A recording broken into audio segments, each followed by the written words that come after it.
chasser pratiquement la Russie et refuser tout rapprochement de la Russie du côté de l'Europe, c'est incompréhensible, c'est incompréhensible. Alors je ne dis pas que son régime est sympathique, mais je ne sais pas si tous les régimes de tous les États européens du côté de l'Est sont toujours délicieusement démocratiques. Et puis d'ailleurs, on ne sait pas toujours si c'est très démocratique que d'élire une seule personne à l'exécutif par le peuple, parce que ça, c'est vraiment donner au pouvoir d'argent la possibilité de payer le siège. Et vous pensez notamment à la France, aux États-Unis? Ben oui, parce que pour moi, c'est quelque chose de très troublant. Hein. Très troublant. Je ne crois pas que ce soit démocratique. Vous pensez que les États-Unis, notamment, ne sont pas démocratiques? Ben alors oui, justement, ils le sont dans leurs États.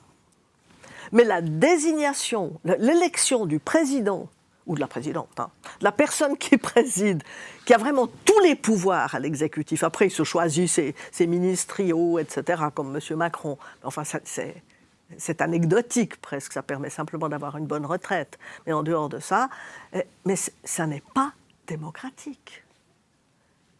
Et au fond, je pense que c'est tout aussi démocratique, en effet, d'avoir un souverain. Hein. On parle d'ailleurs souvent en France de monarchie républicaine. Oui, tout à fait, tout à fait.